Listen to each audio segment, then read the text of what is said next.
All right, so can everybody see my screen there? It should see a PowerPoint that says credit and lending. Yeah. Yeah. All right, good deal, good deal. Well, guys, thank you all for joining us. First off, welcome to New People's Bank. I'm sure you've already been told that, but we're really glad to have you guys here. And today we're in this session, we're going to talk about credit and lending. But before we do that, let me introduce myself. My name is Shawn Dupuie, and I'm the branch manager of the Abingdon branch. Unfortunately, we don't have anybody here in the Abingdon branch with us today as far as students are concerned, but and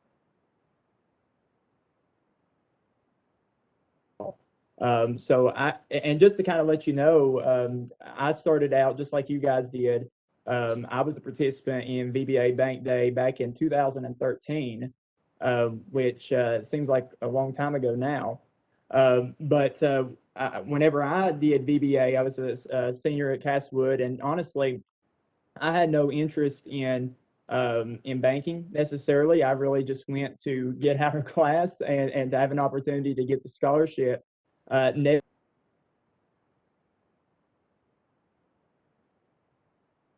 Issues too.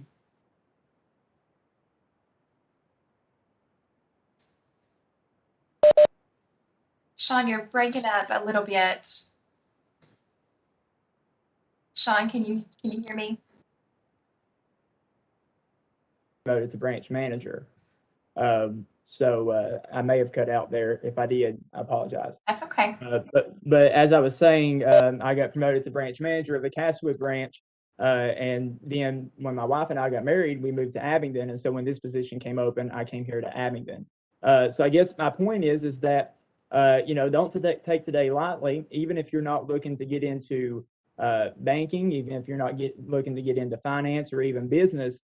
The things that we're going to be talking about, especially in this session about credit and lending, are things that are going to be really vital to you, no matter really what profession you find yourself in, because these are things that you're going to have to deal with. Having good credit, being able to take out a loan with a lender, with a bank, is very important. Regardless of what your direction is as far as your career is concerned, this is going to be really important for you guys. So of course, this and lending, it's a really important topic. And if you have, I don't know how many sessions or what type of sessions you've been through today, but you probably know that a bank's primary source of income is the interest income that we get from the loans that we make. So lending is really important to us as an institution. It helps to pay our salaries, but it's also really important to you as a customer, as a client, to know how that loans work and how that you qualify to get a loan. So those are some of the things we're going to talk about today. First thing I want to start with is really, what is credit?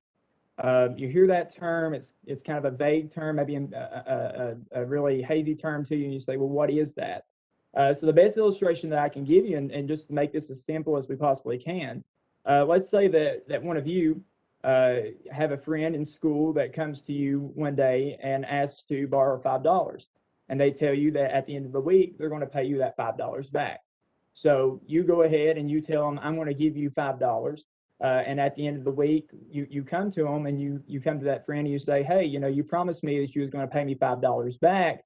And they say, sorry, I really can't do that.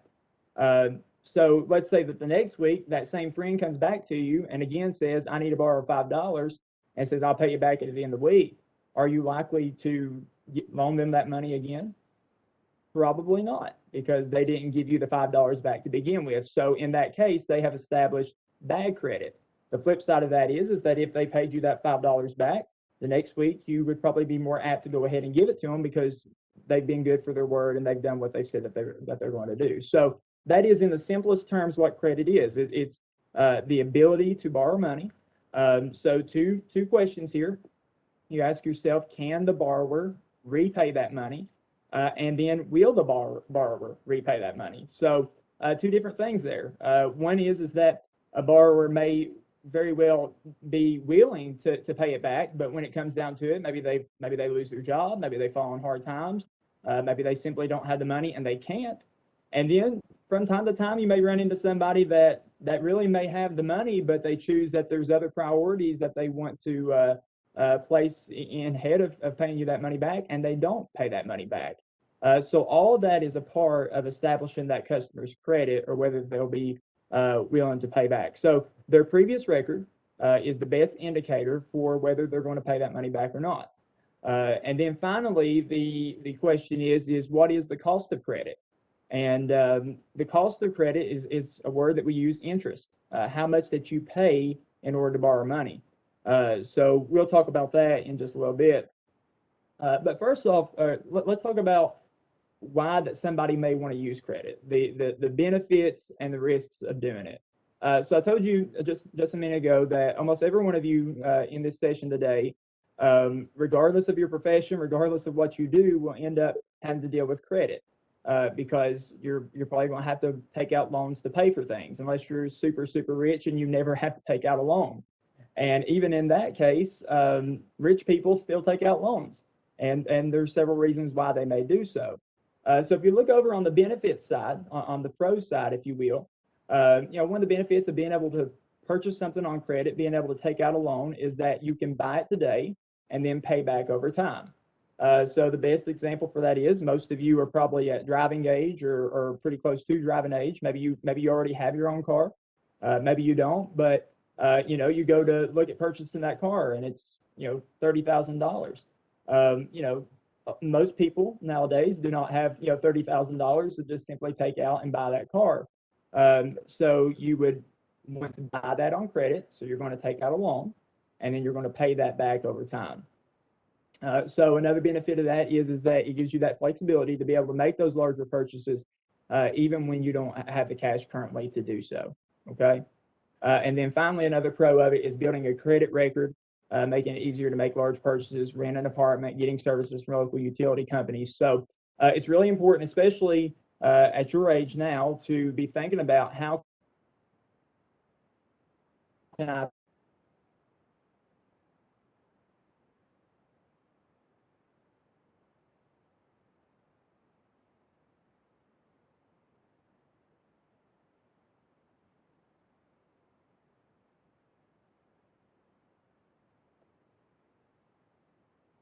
Okay, there you are. I think I lost you there again for just a moment. So I'm trying to keep an eye on that because I get a little warning message whenever I lose you guys. So I'm trying to stop. So we were talking about making it easier to make large purchases, building a credit record. So most of you probably don't have a credit score. If you do, you've probably got a very minimal credit. So it's really important that you build a credit score so when it comes time to make those larger purchases, like purchasing a car, purchasing a home, something like that, that you're able to do so. Because in banking, we have a saying that basically says no credit is the same as bad credit. So if you don't have a credit score, if you don't have a credit file, if you don't have some type of history for us to go off of, we don't know whether you will be able to or whether you will be willing to pay that loan back to us. So those are some of the benefits. Let's talk about the risk for just a second. And these are pretty obvious. Borrowing more money than you can repay.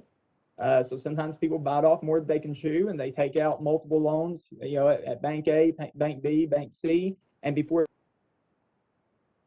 payments, and it's more than their monthly income, or maybe they lose a job, or maybe they become disabled, or some unforeseen life event happens that affects their ability to repay that loan. And so that's one of the risks. Another risk is running late on your payments. So if you're not responsible and if you're not punctual with making your payments on time, that's going to hurt your credit record.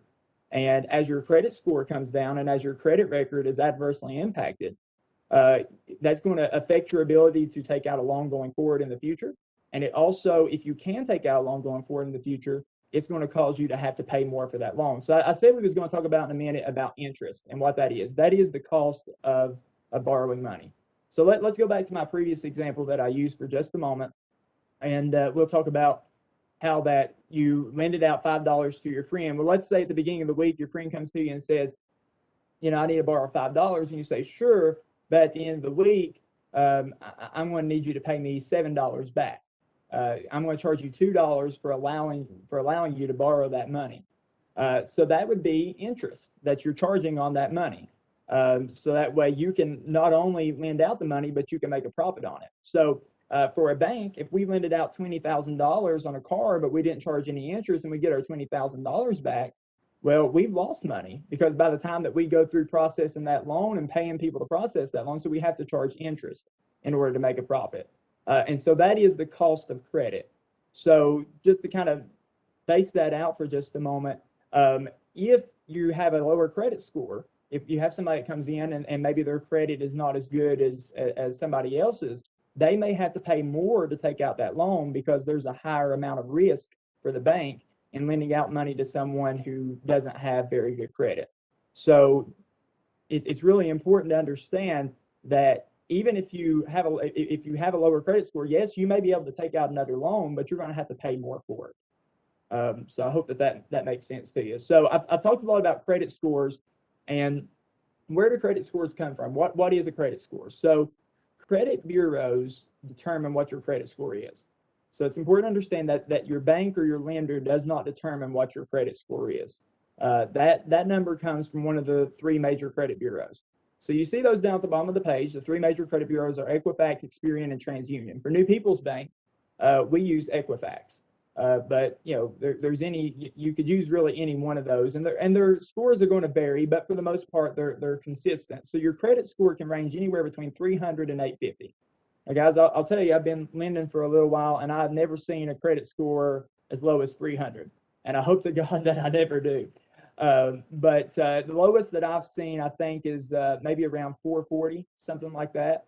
But typically, just so you understand, a good credit score, a really good credit score, is really anything above 700 would be considered a good credit score. Really between 600 and 700, that's an okay credit score. That's a good credit score. It means that there's probably a few problems in there. Maybe there's some past dues. Maybe there's limited credit history. Maybe they haven't taken out a lot on credit. So 600 to 700 is kind of in the median. When you get below 600, you're starting to get into a lower credit score, and there's probably some issues there. Okay. So your credit score is the number that's assigned to a person that indicates to the lender their capacity to repay. So that's where credit scores come from. They come from the credit bureaus. And just an interesting story here, just so you know where credit bureaus come from. As early as the 1800s, merchants that own stores would sell items to their clients or to their customers on credit. And what they would do is say that a farmer came in and he needed feed to feed his livestock, and then he was going to pay back maybe at the end of the season or something. Then they would go ahead and allow him to take that feed, expecting him to come back in a few months later and pay back. They ran into the problem of they didn't know which farmers would do what they said they would and which farmers wouldn't. And so these merchants and these stores began to get together, and they began to write down lists of customers that would come to them and would mark down whether they paid or whether they didn't. And then they began to share that information with other stores. So in a way, these merchants and these stores in the early 1800s acted as your first credit bureau. So that's essentially what a credit bureau does. It's collecting all this payment information, and it's determining whether this person will pay back as they've agreed to. Can they afford to pay back as they agreed to? All right, so this kind of just caps off what I was saying there about your credit score and how they're categorized. So you can kind of see the scores there, what's good, what's excellent, what's not so good. So of course, you always want to be, like I say, you want to try to get up above that 700 number for sure. All right, so we talked about credit and what credit is. Now let's talk about lending, because credit directly is related to lending. So how do loans work for you, the customer? So I already mentioned to you, and if you've probably maybe learned today, if you haven't, it'll be mentioned to you that the biggest driver of income for a bank is the interest that we accrue off loans, the processing fees, the fees that we charge on checking accounts. But for the most part, our primary source of income would be on making loans to our customers and the interest that we charge on those. But how does loans work for a customer? So pretty straightforward. You go to your lender, you go to your bank, you say, Mr. Lender, I need to borrow money from you. I need to borrow $500, $1,000, whatever it is. And so you come to us and you borrow that money. Now, the amount that you pay back is going to be, if in the example that I give, $500, you're going to pay that $500 back plus interest and applicable fees. So there may be a processing fee on the loan. Every loan that we do on the retail side is $150. So over time, you're going to pay back that $500 plus the processing fee of 150 plus interest. And so that's how that the lender makes their money. So for you, the lender is going to take your application. We're going to consider it based on your credit rating, so that credit score that we talked about just a minute ago. We're also going to look at your income and the collateral quality. So for example, if we were doing a loan on a car, we want to see how much is that car worth. So for example, if you come in and you've got a I don't know, a 1995 jalopy, and that jalopy is only worth $500 and you're wanting to borrow $1,500 on it, we're probably not going to do that, right? Because we're lending out more than the vehicle is even worth. So we're going to look at, is the vehicle or is the collateral, whatever we're lending money out on the home, is it worth it, so that if the loan goes bad and we have to repossess our collateral, which is what you're doing when you put up a collateral, you're saying, if I don't pay this back, you can come and get this piece of property. Whenever we repossess it, we'll be able to get the money out of it to pay your loan off. And then income, of course, we're going to take a look at how much money do you make. So if you're making $1,000 a month, and you already have, $1,000 worth of bills, we're probably not going to make you that loan, because just looking at the math, looking at the numbers, you can't afford to pay that back based off of the loans that you've already taken out. So we're going to look at what we call your debt to income, which is how much debt do you have, how much income do you have, can you afford to repay the loan? And collateral quality, another term we use for that is LTV, loan to value ratio. How much is your loan? How much is the value on your collateral? So again, we already said that loans are the primary source of income for the bank. All right, so lending and credit, lenders use the credit information that we've talked about in combination with these ratios that we've talked about to determine your eligibility for credit. Generally speaking, the lower the score, the higher the cost that you're going to pay. So this is kind of where we get to the big picture, credit and lending. Why does it matter? Why does it matter to have a good credit score? Well, it matters because it's going to directly impact your quality of life. Okay, so I like the little illustration here that I've got at the bottom. Your credit can determine whether you're driving the car that's on the left or whether you're driving the car that's on the right. Okay. Because if you don't have good credit, it's going to be very hard to get a loan to be able to afford that vehicle that's on the right. So having good credit could be the difference between having a dependable car or a clunker. It could be the difference between being able to rent an apartment or not, because if you go to rent an apartment, so some of you may be thinking, I can't wait to get out of mom and dad's house.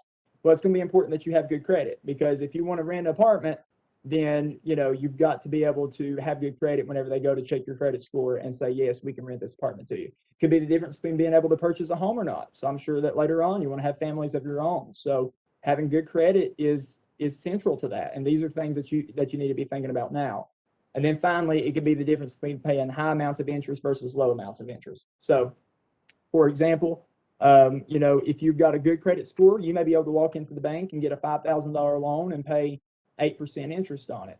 If you've got a bad credit score, you may be able to walk up to a lender and borrow $5,000, but you have to pay 25% interest on it. So that's a pretty big difference, right? So that's the reason why that it's really important to maintain a good credit score. So I think that this is probably the most important slide for you guys, and that is ways to establish and build your credit. So this is a question that I get from young folks all the time who come in. What can I do to build up my credit score? Here are a few ways. One really easy way is if your parents are willing, or if someone is willing to add you on as an authorized user on their credit card, that could help to build your credit score really well. Another way is for them to co-sign on a loan for you. So you've probably heard that a lot. If any of you have ever maybe if you're 18, you went to purchase a vehicle and your parents have said, well, I'll co-sign. That means what your parent is saying when they co-sign on that loan is that if Johnny doesn't pay this money back, I'll be willing to pay this loan for him. So they're on the hook for that as well.